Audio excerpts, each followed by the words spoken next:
Bigby Crumb was once the head chef of the Archduke of House Grime, brought in from the agri-world of Pravium Secundus especially for the job. As Bigby will freely admit, he has since fallen on hard times. As the Ratling Slopper tells it, he was expelled from the Spire after an unfortunate incident involving a Threadneedle worm surprise pie. Rumours persist that the dismissal had less to do with exploding pies and more to do with the Duchess of Grime's dislike of ratlings, who she claims were far too small to be trustworthy. Whatever the reason for Bigby being turfed out of the Spire, the nobility's loss was the Underhive's gain. Down in the stinking depths of Hive Primus, ratlings don't usually warrant a second glance, especially in places like Sump City or Heretic's Hole, where Ogryns and mutants regularly rub shoulders with beastmen and weirds. It was here in the very depths of the Hive that Bigby found a new life, turning aggressive Sump flora and fauna into quite passable soups and stews. Unlike most sloppers who pass themselves off as culinary experts just because they know how to siphon a water still, Bigby can actually cook. This has put him in high demand among the gangs of Hive Bottom. The price for hiring Bigby, though, is often joining him on one of his legendary and equally dangerous ingredients hunts, the Ratling delving deep into the bad zones of the Underhive in his search for exotic plants and animals to fill his slop pot. Some say he is merely looking to add new recipes to his repertoire, though others claim Bigby's hunts have more to do with creating the perfect dish, one good enough to win his way back into the Spire.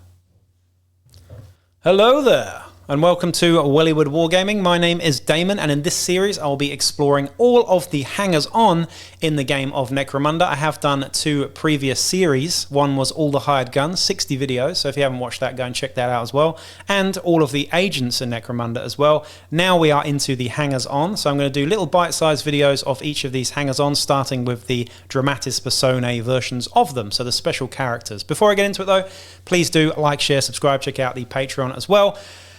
Bigby Crumb.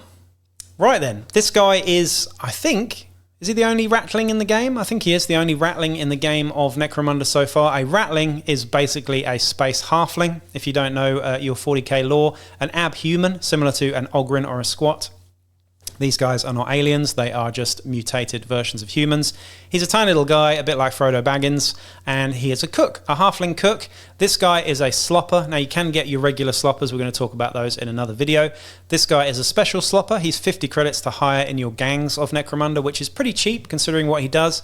But just let's look at the model quickly. The model is available from Forge World. It's pretty cool, and it was one of the early ones that got released. So we've got a nice big cauldron with some tentacles coming out on top of what looks like a sort of gas stove.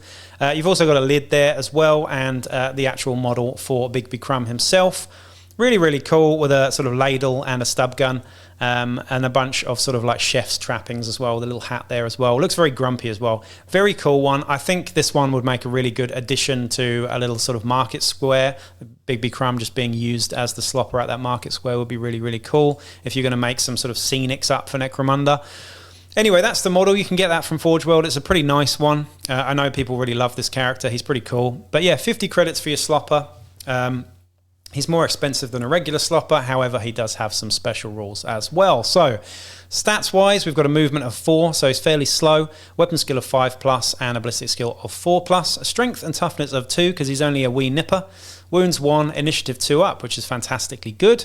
Attacks 1, and the mental stats are leadership 7+, cool 7+, willpower 8+, and intelligence 5+. Skills are baked in on this guy. He has the lie low skill, which is not really worth talking about. Not particularly great skill. Weapons, he comes with the stub gun and slop pot ladle, which is the same as a club.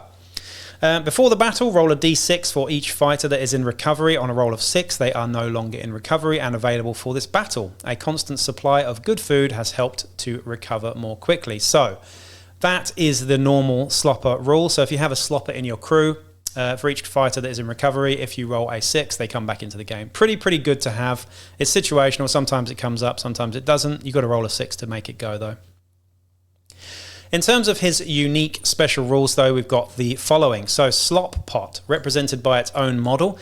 Now, if this guy's actually on the field of battle, you place this within 2 inches of Bigby when he's deployed, and it provides cover. So you can indeed hide behind it. I'm pretty sure that Bigby Crumb is actually smaller than it, so he can hide behind it in total. It's moved in the same way as loot caskets, so you spend a simple action within 1 inch to make a move and then place it base to base. So you carry it around just like you would a loot casket in your scenarios. While within 2 inches though, Bigby can spend a basic action to add ingredients. Choose one of the following effects, and this is where it gets really cool and thematic and fluffy. So one of the following here, the first one is Stinger Spore Stew. Friendly fighters within 2 inches count as having an assist when making recovery tests, lasts until the end of this round. Pretty cool, nice and safe. The next one, Friends on Fondue. This is probably my favourite. Friendly fighters within 2 inches gain Nerves of Steel and True Grit, lasts until the end of this round. The other one is Tentacle Surprise, counts as a beast's lair. Bigby does not trigger it, lasts until Bigby's next activation. So really, really cool there. He's also got the special rule here, part of the crew, so he's treated as a regular fighter for the purposes of crew selection. You can find the full rules for Bigby Crumb in the Book of the Outcast, by the way, as well.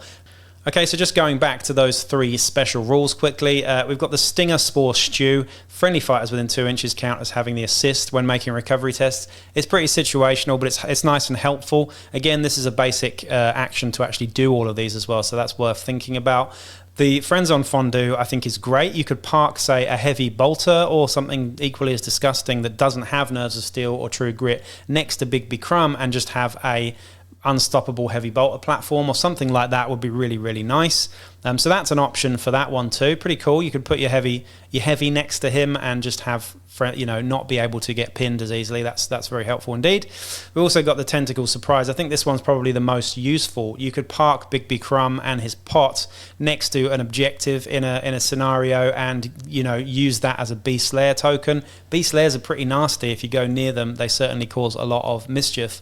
So those are some ideas. You could use this guy as an outcast leader, an outcast gang. You could have an entire gang of Underhive chefs. That would be a really cool project to work on, I think, just giving them all little chef's hats in an outcast gang. He wouldn't make a particularly good reader, but good leader, but the stats here I think are underwhelming, of course, as a leader, but you could, of course, make this guy into an outcast leader. That would be pretty funny to do so. Of course, he doesn't have the weapons or the stats to actually make a decent leader, but those special rules on the pot are certainly very interesting, and you could do some cool stuff with your champions and whatnot around him too. He's also very cheap as well, but only 1 wound, toughness 2. He's not going to last most battles, that's for sure. Anyway, there's some food for thought on Bigby Crumb. I'll be back with the next video real soon. Peace out.